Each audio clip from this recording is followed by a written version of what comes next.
Hi, I'm Kim Neely, and this is the Trauma-Informed SLP. This is a podcast where we learn how to promote safety and empowerment to build resiliency in everyone we know, including ourselves.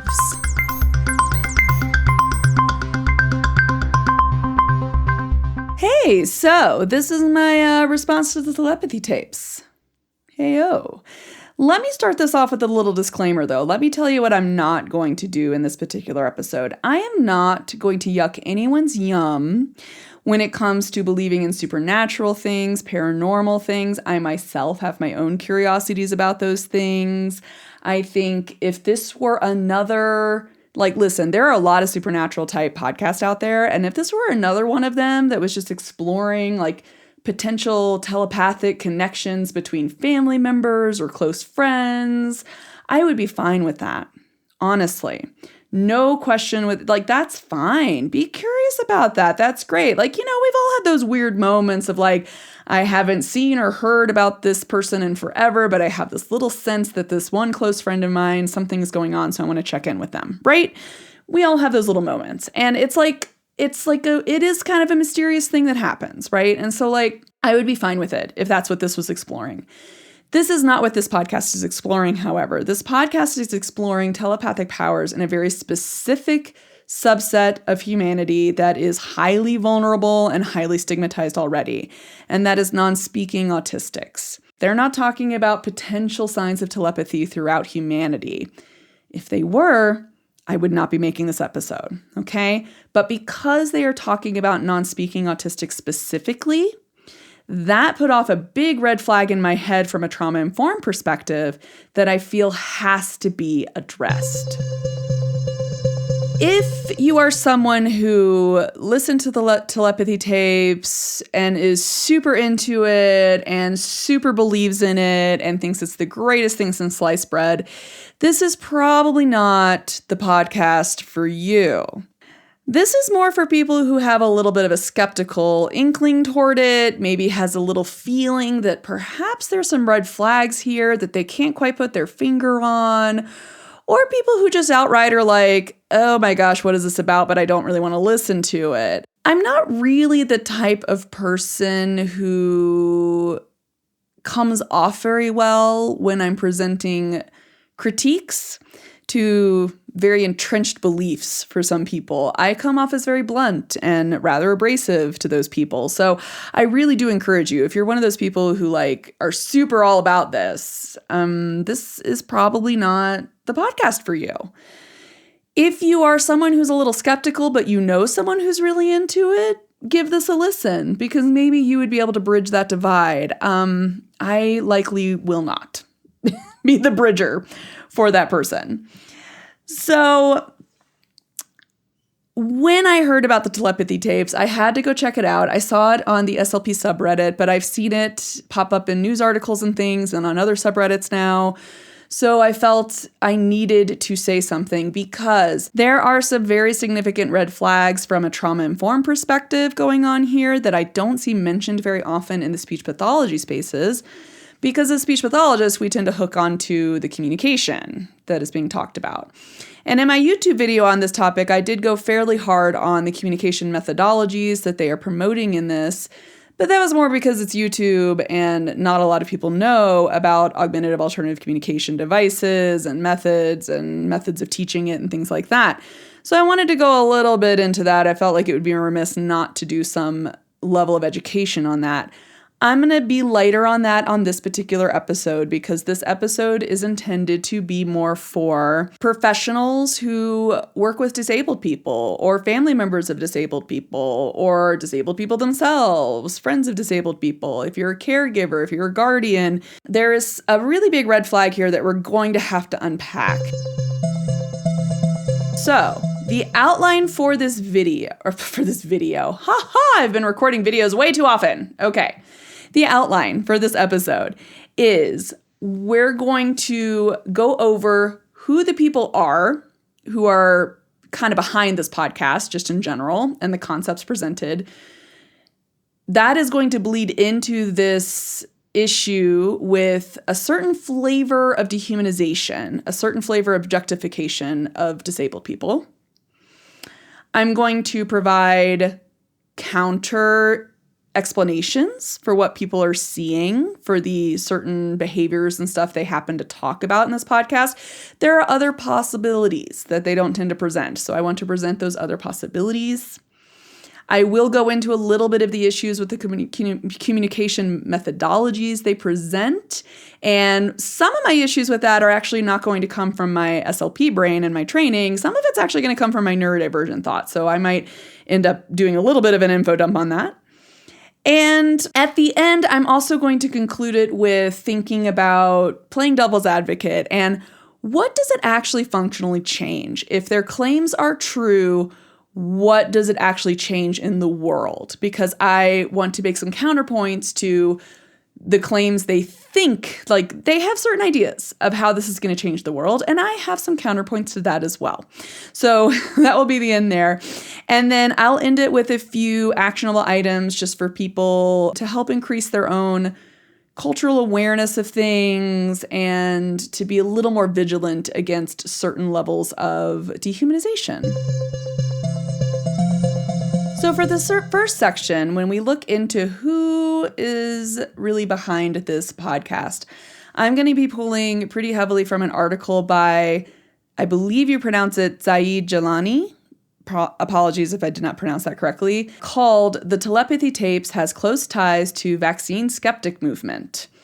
This was published in the American Saga in December, and I will have links to all the citations that I mentioned, of course, in this show notes. But this is one of those things, when you feel sort of skeptical about things, it is usually good to look into who are these people who are promoting this particular viewpoint. Now, this particular author opens up this article by mentioning they did produce a previous article, which I might go ahead and link below because that article really goes into facilitated communication and these newer flavors of it that are starting to crop up that, is highly discredited, or at least the original one was highly discredited, not due to poor training, but mainly due to court cases that resulted in courts requiring evidence that the messages put out by the non-speakers were actually their independent communication, and it was never proven to be true. So to be clear, facilitated communication, the original one back in the 90s, was discredited because courts required solid evidence, and that solid evidence was never found. And that is also why people in my field and other people out there, we are very cautious about thinking it's okay to provide physical supports either by holding the non-speaker's hand or, as the new flavors kind of are, by holding their devices. Basically, if you're providing any level of physical cueing or physical support, or you feel like you have to have physical contact with someone for them to be able to communicate, it brings things into question because there can be idiomotor effects and all of that sort of stuff that goes into it. I'm going to provide a link below to facilitatedcommunication.org. That is a great site that unpacks a lot of this history, and I kind of want to save myself from going too far into that history, but that is something to be aware of, that the communication methodology of having to have a facilitator present to either hold a letterboard or support their arms or even just like touch their back or whatever it is, if there's physical support involved, there can be subconscious cueing by the person providing the physical support, which leads into potentially incredibly dangerous territory of maybe the messages aren't actually the non-speakers, which means you're stealing their voice, which means they're already vulnerable and you're opening them up to a lot other dangers. So I personally think in the effort of danger mitigation, I think it's completely fair to say, like in our field in speech language pathology, better to do an assessment with an entire AAC team that allows for independent access to the AAC device. But on this particular article, the title pretty much gives it away right there, right? The Telepathy Tapes has close ties to the vaccine skeptic movement. And you might wonder, why would that be? So it's not the host of the podcast, which is Kai Dickens, I believe, is how you would say her name. She is a documentary filmmaker, okay? So like the host of the podcast is the documentary filmmaker. And then the other person who is the main driving force behind it, I think, is a psychiatrist. They sell her as like a neuroscientist or like sort of a neuro like specialist researcher person, but she's a psychiatrist, Diane Hennessy Powell. And Dr. Powell is the one who has the ties to the anti-vaccine movement. So in this article, the author quotes Dr. Powell at a 2017 rally in Washington, D.C. against vaccinations and the vaccine schedules, where she said, quote, "We live in a schizophrenic society with lots of cognitive dissonance. When you have doctors doing things and they are doing harm, they cannot face it. So I go to these medical meetings, and these are medical meetings where I'm getting continuing education. And there are doctors saying that vaccines are oftentimes the final straw that tips a kid over the edge. And yet they all say this, quietly."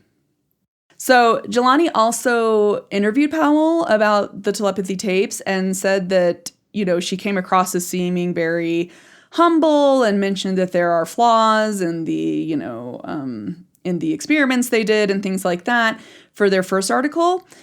So then they wanted to follow up with her about this whole vaccines thing when they found this. And apparently Dr. Powell, this is her current stance on vaccines. She said, "The majority of people diagnosed as autistic do not have vaccines as the cause." All right, that's cool. That's progress, I guess. But she goes on to say the problem is that several of the children being diagnosed as autistic actually have sensory motor issues that are related to toxic overload and brain inflammation that was often triggered by a vaccine. And apparently she also sent an article talking about a doctor who suspected vaccines can cause autism in some cases. So apparently she's still a little on that fence there. And this author goes on to say that Kay Dickens never tells us that Katie Asher, who is featured in the telepathy tapes, she is strongly anti-vaccine and she blames vaccines for her son's autism. So that's automatically a little bit of a red flag. And I do like, kind of the questions proposes near the end of this article, which is that, like, I guess if vaccines can cause autism and autism leads to telepathy, then, like, I guess this is a win for vaccines, right? I guess, vaccines for everybody because we could all be telepathic, I guess. But I guess only if you're already autistic? I don't know. I'm confused. I'm not exactly sure what that means. Like, is it if they have sensory motor issues and brain inflammation, is it that they're not autistic? Is that what she's trying to say? And so maybe they're the ones who aren't telepathic because the vaccines cause what looks like autism. But is that what she's... I don't know. I'm confused. It doesn't make a whole lot of sense. So that is something to consider, though, when you're thinking about who is behind this podcast. We have a documentary filmmaker and we have the preeminent scientist that they present as the person who knows stuff. Dr. Powell, she's a psychiatrist that author in that article actually mentions her as a lapsed doctor. So I don't know if that means she doesn't even have her license anymore. She might not be a practicing psychiatrist anymore. So she has a medical doctorate. That's not a research degree. Okay, a psychiatrist is a medical doctor in the United States. That is not a PhD. So already some dubious claims to her being a research scientist. Okay, and what I thought of when I saw this, that she has these ties to the anti-vax movement, is okay. Maybe, I don't know. Maybe this is her journey toward trying to become a little less ableist, maybe. Who knows, right? It's a little ableist to say you would rather have kids die from polio than be autistic, okay? That's pretty dehumanizing. That's a pretty horrible thing. And, there are plenty of adult autistics out there, autistic advocates who are like, please stop thinking it's better for kids to die in pandemics than to have vaccines. Okay? Which I'm on board with. I mean, this is the thing with anti-vax movement people. I don't think these people have walked through historical graveyards very much, because if you go through historical cemeteries and graveyards, you see children's tombstones, all that died in the same year because a pandemic ran through. And that's what we don't experience as often now that we have vaccines and antibiotics. So yay, medicine. But then we're also so many generations removed from people who saw that happen that I think we have this sort of collective amnesia around how devastating pandemics were, prior to having vaccines and antibiotics and things like this. So, it's not very nice to tell someone better for people to die than to be like you. Like, do you see how that doesn't feel good? So that's why autistic advocates, it's not really nice. The anti-vax thing, not so nice. Okay. So I don't know if maybe she's learned since 2017 to be a little less like kind of ableist about it, a little less like the eugenics type idea of like, let's eradicate autistics by eradicating vaccines kind of vibe. And maybe she's just swung a little too far over into this area of let's give them superpowers instead. But what she might not be aware of is that providing superpowers to vulnerable disabled communities is also not very good. That is still objectification and it is still dehumanizing. So I'm going to get into that in this next little section. Okay, what do I mean by this dehumanization piece? It's the fact that they're talking about autistic non-speakers. It's the fact that they pinpointed one little subpopulation of the human experience, and that particular population is highly marginalized, faces a absolute butt-ton of societal adversity, and are very, very vulnerable, right, to other people's whims. And the non-speakers they're often talking about also are non-speakers from very, very young. And they are not talking about autistics with selective mutism where they're sometimes non-speakers. They don't really talk about those guys. And so they're not even talking about non-speakers in general. They're not talking about non-speakers who are non-speaking because of their cerebral palsy, right? They're not talking about non-speakers who are non-speaking because of a genetic syndrome. They're talking about autistic non-speakers. So they have not just identified the subset of humans that are non-speakers, they have identified a subset of non-speakers that are specifically autistic, and they don't really acknowledge other possible non-speakers for other medical reasons. So that threw up my little trauma-informed red flags when it came to systemic dehumanization of particularly disabled people or people with disabilities, depending on who you're talking to and what they prefer. But the disabled community in particular talk a lot about this idea of being given some sort of, superpower or being inspirational, okay? It's essentially kind of a form of inspiration porn, all right? Now, I'll send some links below for what that means, but that essentially means if you're viewing a disabled person and you view all their accomplishments through the lens of, that's so inspirational that somebody in a wheelchair managed to do the things you do or whatever, right? It comes from this moral model of disability, okay, which is not one we often talk about. We talk about the social model a lot. But the moral model of disability is one where it can be that people see it as the disability is because of the sins of the parent, or it's like a moral lapse somehow, or that like that disabled person is somehow evil, right? And you see that especially in like old Hollywood and sometimes even in comic books, of course, too. But, and sometimes in other countries, they still have a lot of examples of villains have disabilities, right? But there's also a flip side to that, which is seeing people with disabilities as, being exceptional or having an exceptional ability to persevere or being highly courageous or, just somehow being essentially kind of magical, okay? And you can give them a superpower too, and that can fall into that as well. But you're still reducing that person down to one little thing, right? And you're trying to kind of justify their disability as being something unique and special, basically, okay? The issue with this is that really hinders people's advocacy toward reducing the social model of disability, right? People are pushing to allow people to access things and have insurance pay for the things that need to be paid for and for the medical model if they do need medical devices, right? And it's and to not see disabled people as things, right? To see them as fully functional people, to not see them as objects for other people's narratives, right? And so the moral model really hinders that kind of work, okay? Other places where you see this kind of superpower type flavor of stigma and bias is in magical minority tropes. You might hear as the magical Black friend, essentially, the magical gay friend, possibly. You might hear these in fictional stories and movies and TV shows and stuff. You see that, Driving Miss Daisy is probably one of the biggest examples of that, right? Where the Morgan Freeman character was sort of the magical black man who showed up to just help, Miss Daisy, like, learn how to live a better life. Like, he was the super wise guy, right? And a lot of times, a lot of marginalized groups, they initially are presented as villains in a lot of fiction, right?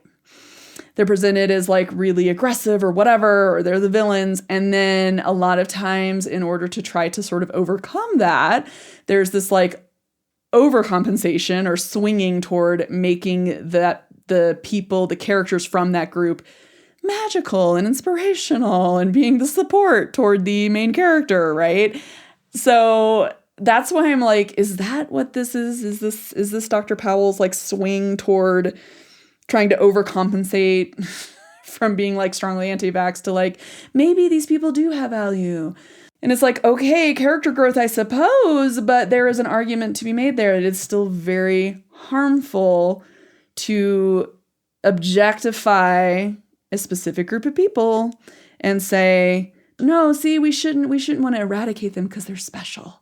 They're here for us somehow. It's very, it's giving main character energy, It's definitely giving abled people and A-listics, non-autistic speakers, particularly speaking autistics maybe, or just speaking neurotypical, people are the main characters and that they exist to support the main characters, right? And what this really comes down to is when you start thinking about people in those sort of categories, well, now you have these non-speakers who feel like if they can never really be separated from their caregiver, right? If they're always beholden to that caregiver who sees them as inspirational or as superpowered or somehow magical, now they're not really allowed to be fully human in that person's eyes, right? Like they're not able to like throw a huge fit, right? Or be like a snarky teenager who's like, I don't want to go to the store, right? they're not able to do like kind of the Schitt's Creek, ew, David, kind of vibe, right? Like they always have to be this like inspirational character rather than being a full human being with the whole wide range of emotional experiences and needs and things like that, right? So with that said, let's go into this next little section where I give you some other possibilities for what people are seeing. So one of those things is definitely 100% the ideomotor effect. Maybe this isn't actually them doing it, and maybe some of these communication messages they put out are not theirs. It's very possible. But they also do examples. There was one example I read in the transcripts where they talked about a kid who's like the mom thought about where she hid the Halloween candy, and the kid like got up and went straight to that Halloween candy, just right as the mom had thought about it. And it's like, oh, see, clearly he read his mom's mind, that she thought about where she hid the candy and then he knew exactly where it was.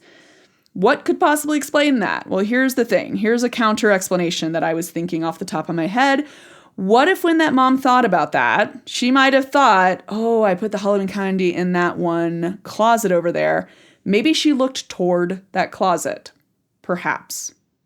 Maybe she was thinking of where she hid it because maybe he was already asking about it. Maybe it was a topic that already came up. Or maybe the spouse or somebody else in the house brought up, where's the Halloween candy? And she glanced toward where she hid it. And the kid was really good at, first off, observing their mother.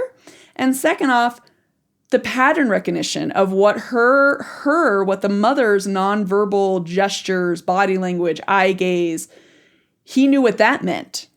What if that was what it was? Is that she just glanced ever so briefly thinking this, no way would he ever know, right? About that. Maybe she even subconsciously glanced. She didn't even realize that her eyes like flitted toward that just the tiniest bit. But then the kid saw it and was like, boom, now I know where it is. I can go get it, right? Because, when we learn to give assessments, for example, to children, the kids are really good at picking up when there's a right or a wrong answer, right?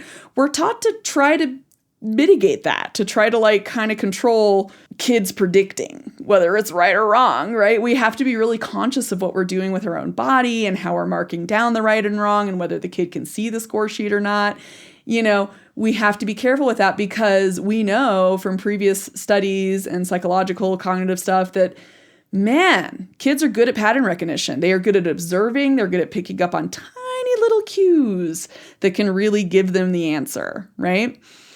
And this pattern recognition also goes even further if you're talking about children who face adversity, okay?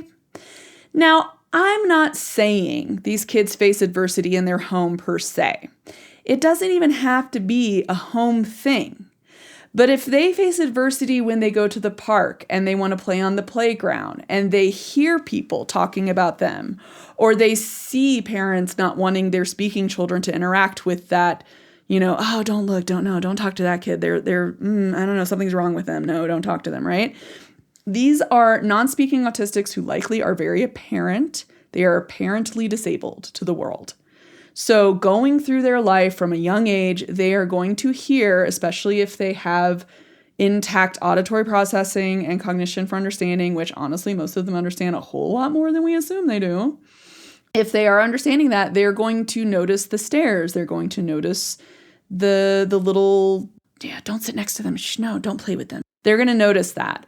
Also, other little kids will notice it. And kids who are inclined to bully kids will find them very easy targets for bullying, right? Or for teasing or for whatever, And so these kids are very likely to be exposed to some level of systemic, discrimination, bias, stigma, verbal microaggressions and bullying and, things like that, right?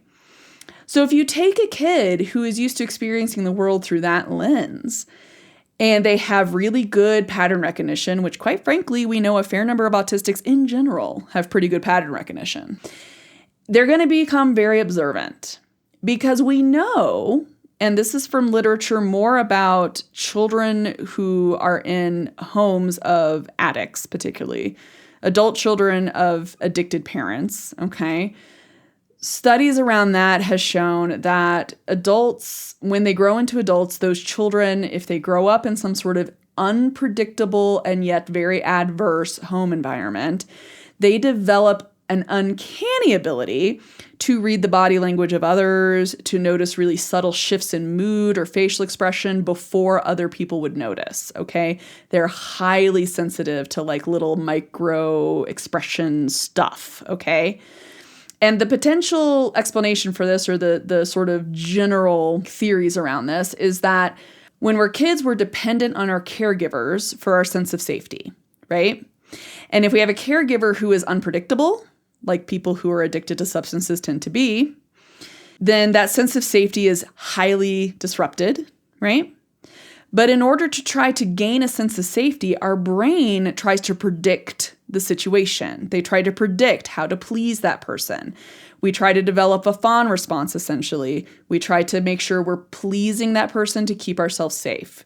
If that person gets angry, I pay for that anger. I need to keep them happy, right? That's like what children, particularly in abusive homes, tend to end up in, that sort of dynamic where they really try to please their parents as much as they can, or their guardians, their caregivers as much as they can, so that they can hopefully stay safe from abuse, from future abuse, to prevent future abusive situations, okay? So they develop this heightened fawn response that's all dependent around really good pattern recognition of subtle changes in mood and expression and things like that, okay? And so, like I said, I'm not saying these non-speakers might have experienced adversity in the home per se, but you cannot tell me that somebody with an apparent disability, meaning it's overt, meaning it's obvious, it's visible, if you will, although I don't like visible because there are auditory tells that people have disabilities and other ways of noticing. So, if somebody grows up like that, they're likely going to experience other situations where they might feel unsafe. They might feel others. They might hear verbal microaggressions, kids bullying, kids picking on them. They might feel unsafe just in general.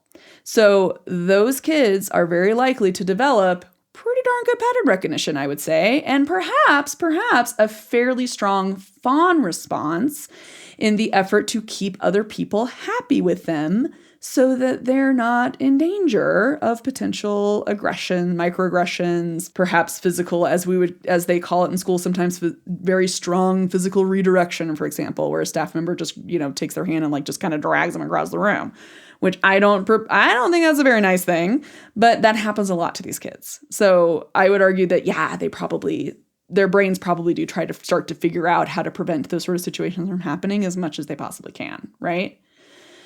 And so that means that for situations like that mom thought of the Halloween candy and the kid magically knew where it was, maybe the mom had a very subtle, expressive tell that perhaps no one else would have even noticed, but that kid noticed because maybe they're very good at observing their mother and they're very connected to her nonverbal communication. Okay? So that is an alternative explanation for what people are seeing in terms of them just somehow knowing when people are upset or just somehow knowing when someone's thinking of something. We all do these sort of these tells basically, right? We all have, like, if we were playing poker, we all have a tell, right?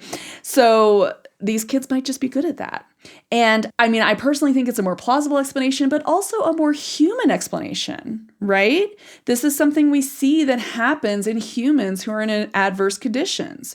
We see across the globe, across all types of humans, this is an ability humans can develop when they're under adverse conditions. This ability to kind of really recognize and to develop a really strong fawn response to keep themselves more safe.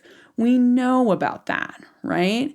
So it makes sense to me that non-speaking autistics, being humans, like the rest of us, they have that same ability. It also makes sense to me that when you look at speaking autistics who have really great pattern recognition, it makes sense to me that non-speaking autistics can also have really great pattern recognition, right? So my counterpoint is basically saying maybe they're not telepathic, maybe they're just really smart. Maybe they're just really observant and really smart. And I feel like if people take issue with that as a possible second explanation, like why?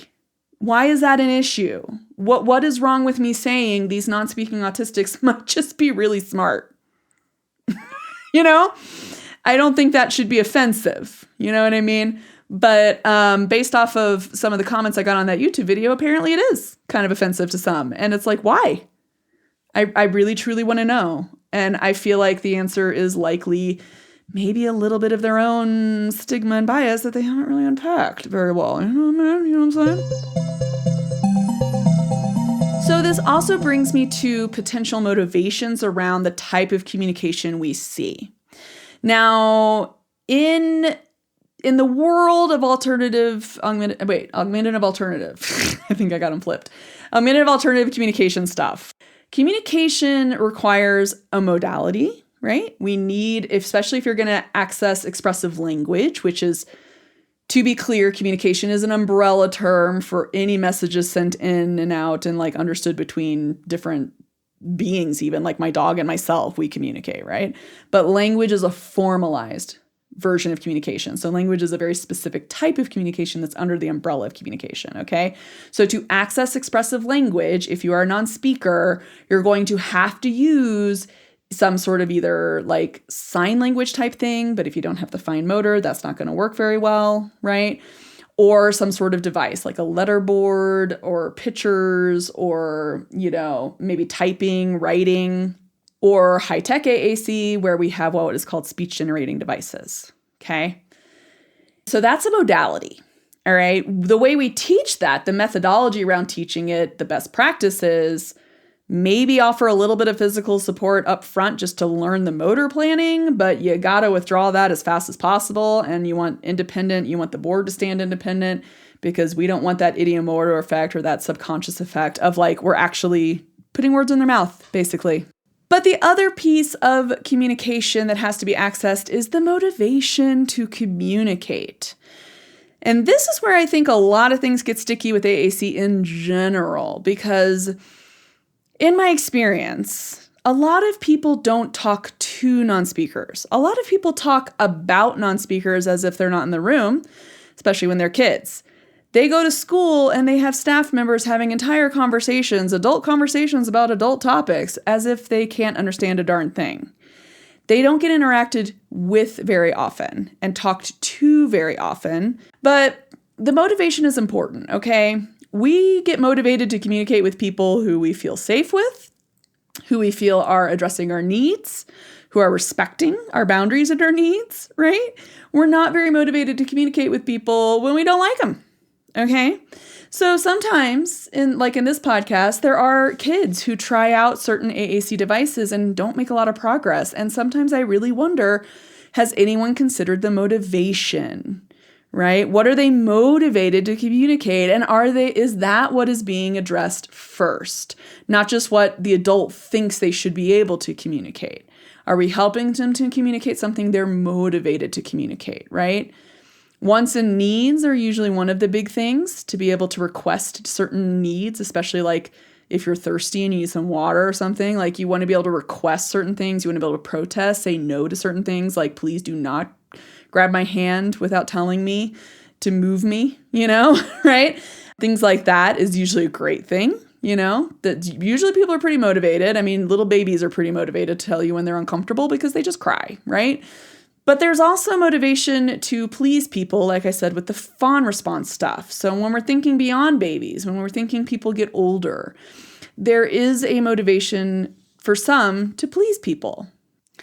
Now, talking about this motivation and pleasing people is the first thing I want to bring up as a possible explanation for the type of messages that are purported to come from these non-speakers. Okay, so this is kind of getting at that section where now I'm kind of getting into playing devil's advocate a little bit and offering alternative explanations, presuming that what they tell me is true. Okay, so I am going to assume that these statements that they present, particularly in episode 10, are actually from the non-speakers that were independently produced by communication modalities that have been vetted, and they've been, let's just say that it's 100% independent and that the adult is not producing this at all. There's no way this is idiomotor effect. This is 100% from the non-speaker, okay? So one of these quotes I'm going to read off from one of the episode 10 transcripts is, it's one of a few quotes that have similar vibes, I'll put it that way. And I want to talk about it from that trauma-informed perspective of motivation behind it. If we presume this is an independently produced statement, let's presume that, and let's talk about other possibilities as to why this is what's being said. Once again, I'm reading this off from a transcript. I will link below where I got this transcript from. I believe it was an AI-generated transcript, so it might not be 100% accurate, but this is purportedly how a non-speaker named Anthony introduced himself with his former teacher, Marianne, is reading the words off. Okay, so Marianne is reading Anthony's words. That's what's happening right here, okay? And here's the quote. I am a futuristic human being. I came into this world with my eyes wide open. I'm a pure, transparent soul here to help humanity evolve. I remember what most people have forgotten, and I am in tune with vibrational frequencies that can match specific frequencies to access and to transfer thought forms into words. This ability also allows me to communicate interdimensionally. Aspects of my personality actually travel through space to dimensions most can only visit in their minds. They are as natural to me as your typical human stay is to you. I help people know who they are and prepare them for shifting their desires from the material to the ethereal world where all creative ideas are birthed. And in the transcript, it goes on to say basically what he meant by futuristic human was that he has abilities that humanity will evolve into. So apparently humanity is moving into this new form of telepathic communication, and it's a necessary evolutionary step. Which, listen, as a fan of X-Men, this is sounding very X-Men comic to me a little bit. This whole the whole evolutionary thing, next step in evolution, X-Men. So let's just say Anthony produced this, okay? I mean, let's just go with the assumption, all right? Okay. There's obviously some red flags in this. I don't know Anthony's age, I'm going to be honest. I'm not sure how old he is, but these are some pretty big words, so I'm assuming adult, I would assume. This sounds like a very adult type of statement, but I guess, if he's a higher being, I guess it makes sense that his language would be advanced. I guess that's what we would That would be an assumption there, right?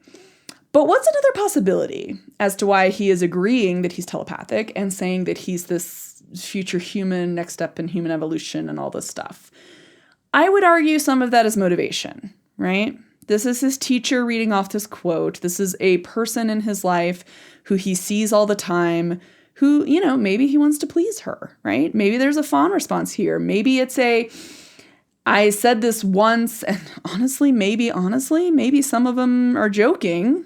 Very possible. Autistic people do have sense of humors, but then people took it as fact and were like, oh my gosh, this is so amazing. Like maybe it pleases their caregivers. Maybe it pleases their teachers. It pleases the people that are around them all the time. And they like that. They like that they get treated well. They get attention. They get positive attention from these adults who are pleased by this type of stuff, right? And that can't really be discredited. You can't necessarily discount the possibility of there being a motivational piece here. Because I honestly think a lot of times when I see kids who do not use their devices very much, it's with certain people, and it's usually because those people don't actually treat them very well. So it's like, that makes sense. They don't want to talk to you. You're kind of mean to them. They don't want to talk to you. I get that. That makes total sense. Hey-o, right? I don't always want to talk to people who are kind of mean to me. You know what I mean? But if you have someone who's really kind to you and really sweet and really lovely, and you find a way of talking to them that really pleases them, that's so validating, isn't it? It feels so good, right? To like really be pleasing someone who you really care about, and by default to then be getting a lot of attention from that person. You know what I mean? That's sort of the devil's advocate of, if these are independent, it doesn't necessarily still make these statements 100% true if you're not talking to these people outside of having these very common caregivers, common facilitators, common communication partners around, right? And the other part of my brain, the little neurodivergent, the little AUDHD part of my brain, is very confused, honestly, by these statements, because, I guess they're only presenting the communication that is like pertinent to their argument here in this episode. But I don't know where the info dumps are. You know what I mean? Like, I'm on Tumblr. Listen, I've been on Tumblr for like 13 some odd years, and I'm pretty deep in fandoms and stuff. And there are some non-speaking blogs. There are some non-speakers on Tumblr. And I 100% buy that that's a non-speaker communicating independently. And you know why? Because they info dump, okay? They go deep into the fandom lore, right? They know all the stuff about that fandom, and they info dump about other interests, right? They connect the like fandom interest with other hyperfixations. And like, that's a very natural part of autistic and just neurodivergent in general, probably, but especially autistic ADHD type communication is info dumps. Okay. It's a very big part of how we talk to each other. All right. And even like, there have even been studies that have shown we talk to each other differently than neurotypicals talk. Okay. You match up the neurotypes and we understand each other pretty dang well. And so, my argument with that is, if you're really truly humanizing these non-speakers, they probably operate fairly similar to other neurodivergents in the sense of how they communicate, and like, where are the info dumps? That statement was a long statement, but that was not an info dump. Okay. That was not an info dump about being a higher order human being, okay? Like, there should have been way more detail. It should have given more of the vibe of, like, if anyone out there ever actually read A Song of Ice and Fire, the book series that A Game of Thrones is based off of, if you read George R.R. Martin's, work, the dude goes so far into detail on like the clothing people wear and the type of food that's on the table. And we're not talking Charles Dickens. He's paid by the word. So like, he clearly is into those details, and he just, he info dumps on them. Okay. Like there's pages and pages of it. And that should have been the vibe. There should have been more info dumpy details about being multi-dimensional and interdimensionally wired, and like, there should have been more info dumps on what thoughts look like, and like people who think in concepts versus pictures, and people who think with words versus pictures or concepts. And like there should have just been way more, honestly. And maybe the teacher paraphrased it or something, but like, where's the info dump? And also, total side note, I'm not saying George R.R. Martin is like autistic, but I'm also not saying that.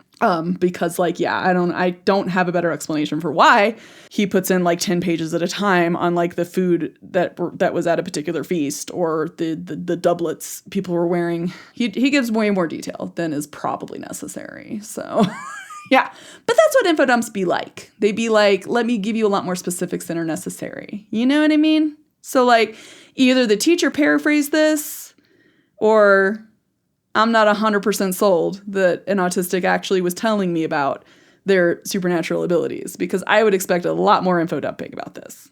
You know what I mean? Just saying. Neurodivergent perspective there.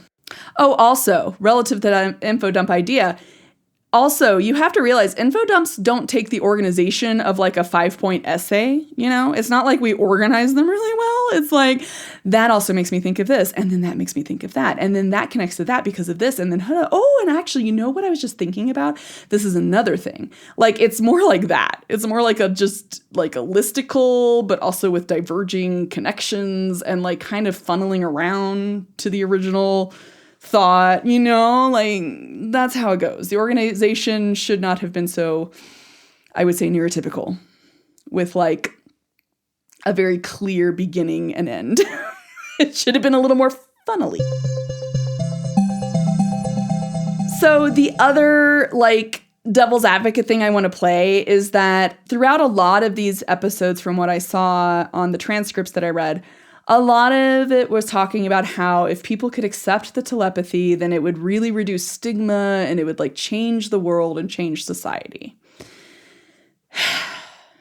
Now, as a little bit of a comic book geek, a little bit, like I'm not as hardcore as some, but as someone who followed a lot of the X-Men, especially being like preteen, teenage years prior to the movies happening, I was in the X-Men lore, okay? And I'm just sitting here thinking, I don't think these people know about the X-Men lore. I don't think they understand, like, that is an entire comic series based in the fact that you could literally have superheroes in the world with these superpowers, and the only thing that really comes out of that is it's going to scare the crap out of other humans. That's pretty much what it is, right? There's the whole like, and there's a lot of metaphors toward other like marginalized groups and how they're treated and like registering people and that's seriously a whole comic book about that.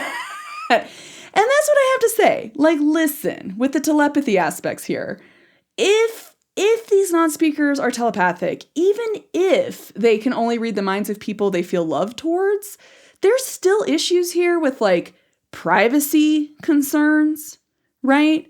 Like, what if one day one staff member is somehow thinking about like wanting to maybe have an affair with somebody? And it's like, oh snap, did that non-speaker just hear me thinking about that?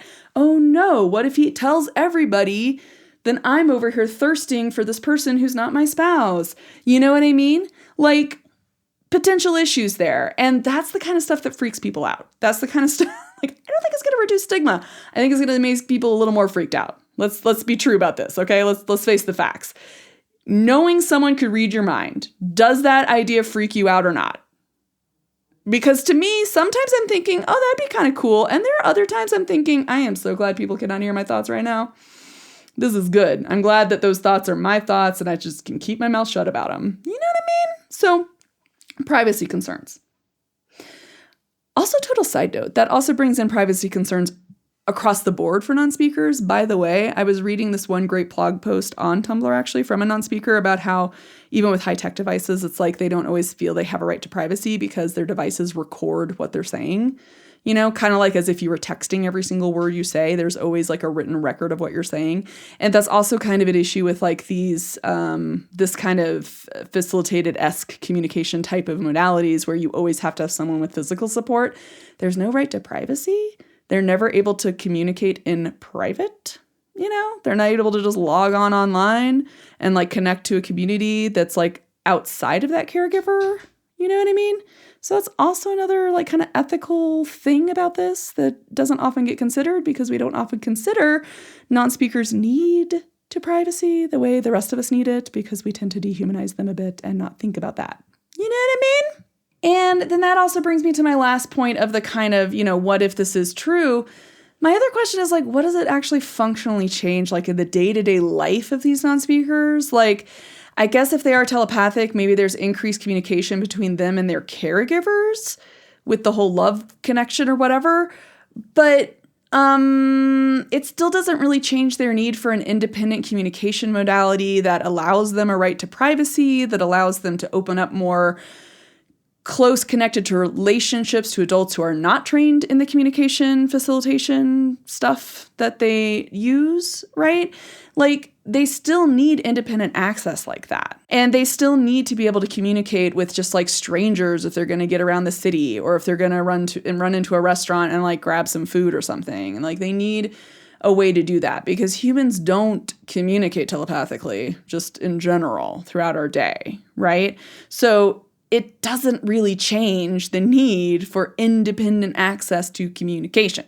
Maybe it improves day-to-day life in the home, which cannot be underestimated. I mean, that's wonderful and great, but it would not really improve quality of life, in my view, outside of the presence of the caregiver that they, purportedly reading the minds of. It just doesn't really change the quality of life overall, right? So in conclusion, I have some very big unanswered questions in my mind that are essentially concerns of mine that I really would like to see the supporters of this address, which is the skepticism around if this communication actually is independent of the physical support they're receiving from their communication partner or facilitator. And also my concerns around like the motivation for the type of communication and, do they have right to privacy? Are they able to communicate without the presence of another person around if they want to? Can they just write out or type out something without someone around? Do they have access to like friends without the presence of an adult, right? Do they have access of like same aged friends without having to have another adult around? You know what I mean? Like, do they have access and quality of life that's equal to any other kid, because that is still very much needed. And also, like, people just want some solid converging evidence that it is independent, right? That they are able to access communication independently, which means like multiple different research labs, converging evidence, things like that, right? We want them to be independent of the facilitator with them, not just for quality of life, but also to determine that it actually is them actually doing the communication. Because if it's not, it really is potentially putting them in harm's way in a very big way. Like I said, on facilitatedcommunication.org, they have a whole list of court cases that will hopefully demonstrate why damage mitigation in this case is extremely important, and I personally think it's unethical to ignore it. It's a pretty big thing to mitigate the potential damage of having this vulnerable population be opened up to even more harm by people who just can kind of invent their own narrative around what they think this person wants to say, right? My other unanswered question would be the alternate possibility that the non-speakers are actually very smart and very observant and just really, really good at pattern recognition. I don't know why that's offensive, right? And I would argue that if it's easier for people to see them as superhuman rather than being intelligent, that's a potential sign of stigma. That's a sign of some bias that you might have toward non-speakers that I would really encourage people to unpack that bias and to unpack the dehumanization rather than just going along with the superpower narrative, just right off. Does that make sense? So in conclusion, if you're curious about telepathy or just supernatural stuff in general, that's great. Go ahead and be curious. Totally fine. But make sure your curiosity covers all of humanity and doesn't just target marginalized groups, because that's when it becomes pretty problematic, right? I understand that there's a certain level of hopelessness and powerlessness, especially in the face of societal adversity, discrimination, and dehumanization that can be very scary, and also be in the context of systems that grossly undersupport caregivers and just is really not set up very well at all. I get that there's a lot of heaviness and trauma, quite frankly, embedded in that as well. But it is important to not try to alleviate that with some sort of like essentially inspiration porn where you are equally damaging the movement toward social equity and access and rights. You know what I mean? It's equally dehumanizing to say, but they're just so special. It's like, no, they need to just be seen as fully human, right? They should have the right to basically say, you know, in a ideally somewhat snarky voice, like, Mom, I don't want to go to the grocery store today, or that you, David, okay? Like, that's also humanizing. You know what I mean?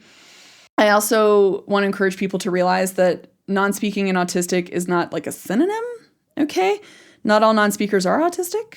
And I would argue that non-speaking autistics likely aren't like super crazy different cognitively from speaking autistics, right? There's probably a large spectrum and a large variety there, just like with speaking autistics. But my point is speaking ability really tells you nothing about a person's cognitive abilities, their abilities to think and to understand the world around them, right?